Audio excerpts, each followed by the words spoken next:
ভালো করে এটা পর্যবেক্ষণ করে নিচ্ছে গণেশ, ভালো করে এটাকে দেখে নিচ্ছে। একটা তো ভেঙে মানে দাঁতগুলো এমন করে দিয়েছে রাবারের এই জায়গাটা, মানে পুরো একদম দেখিয়ে দিচ্ছে। দাঁড়াও তোমাদের এটাকে ভালো করে দেখছে, দেখো জিভ বার করে নিল, খাওয়ার জিনিস তো দেখাচ্ছি দাঁড়াও।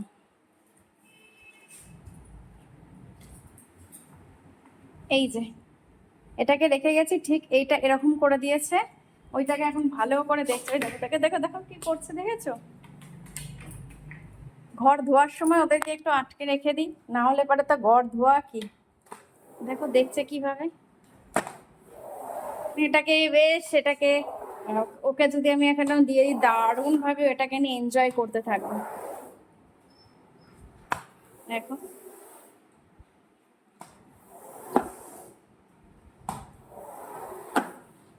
ওটাকে ভেঙে দিয়েছে বলে বাধ্যতামূলক এটাকে, দেখো এটাকে লক্ষ্য করছে, কখন যেটাকে পাবে এটাকে আমার ঠিক করে রাখতে হবে। আরো লাল তো, এটা খুব ভালোভাবে চোখে পড়েছে। আর তোমাকে আমি কিচ্ছু বলবো না, তুমি খুব বাজে হয়ে গেছো।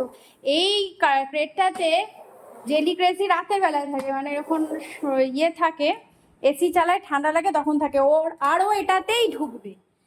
ওর এইটা হচ্ছে, এইটা হচ্ছে বুফিতে এই গণেশ থাকে, আর এইটাতে উনি থাকে। যেহেতু উনি খুব বড় হয়ে গেছে, ওনার বডিটা ওখানে আর এখানে ইয়ে হয় না, পুরো পিঠ লেগে যায়। আর এখন তো ও ছোট আছে, আবার কিছু মাস পর ওর জন্য এটা করে দেওয়া হবে। কিন্তু কি হলো, কি হলো, ও এখন এই এই এই রুমটা ওর পছন্দ, এই রুমটাতে ও থাকবে। আর ওর মা এত দুষ্টু, জেলিকা যে রুমটার মধ্যে কি আছে জানি না, প্রচন্ড হিংসা এর মধ্যে ঢুকে গেছে। এই হলো এদের স্টোরি, বুঝেছো? বোকা বোকা সব, সত্যি তোরা বোকা। চলো পরিষ্কার করে নি, টাটা।